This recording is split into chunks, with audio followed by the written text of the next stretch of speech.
Part two. So, I'll go next.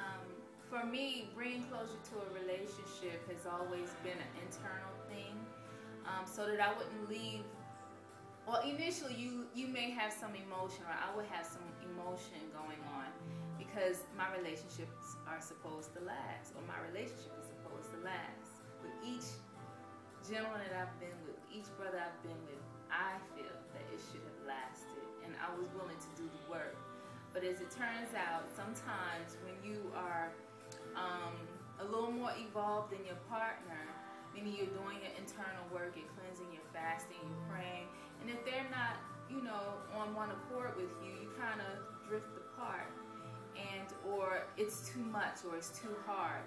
And that's been my little experience in a nutshell with brothers, for the most part.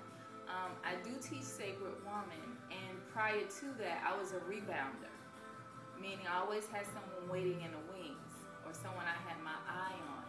And in learning that I needed to give myself space and time in between relationships, I realized that in bringing closure within the relationship, I had to bring it within myself first. So from the time we decided we would depart, I had to go in and do my internal work, get the lessons from the relationship, good, bad, or indifferent. I would do my cleansing, my baths, my prayers. I focused all of the energy that I was giving to this brother back into myself.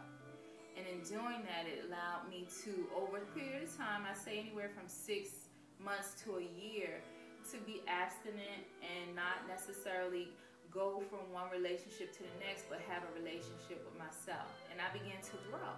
So I didn't carry a lot of baggage from my previous relationship to my next relationship. And I was able to give myself fully to the brother, give him what he needed, as well as take care of myself. And I learned that in bringing closure is a lot of forgiveness, because a lot of us are hard on ourselves. Because, like I said, your relationship, in my mind, is supposed to last.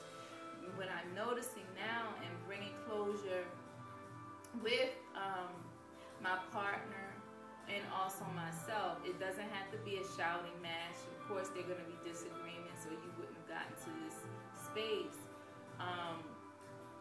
I'm able to communicate after a period of time, spending time with myself, with the brother better. And what I've noticed is each relationship has prepared me for the next.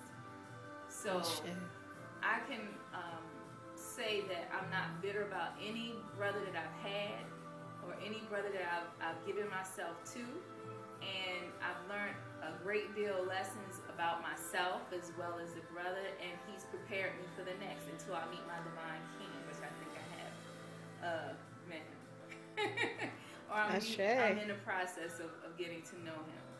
So bringing closure, I would say, would have to be forgiving of yourself, spending time and loving yourself, and giving yourself space and time to reflect and to do the internal work you need, so that you can move on and have a loving relationship with your next partner.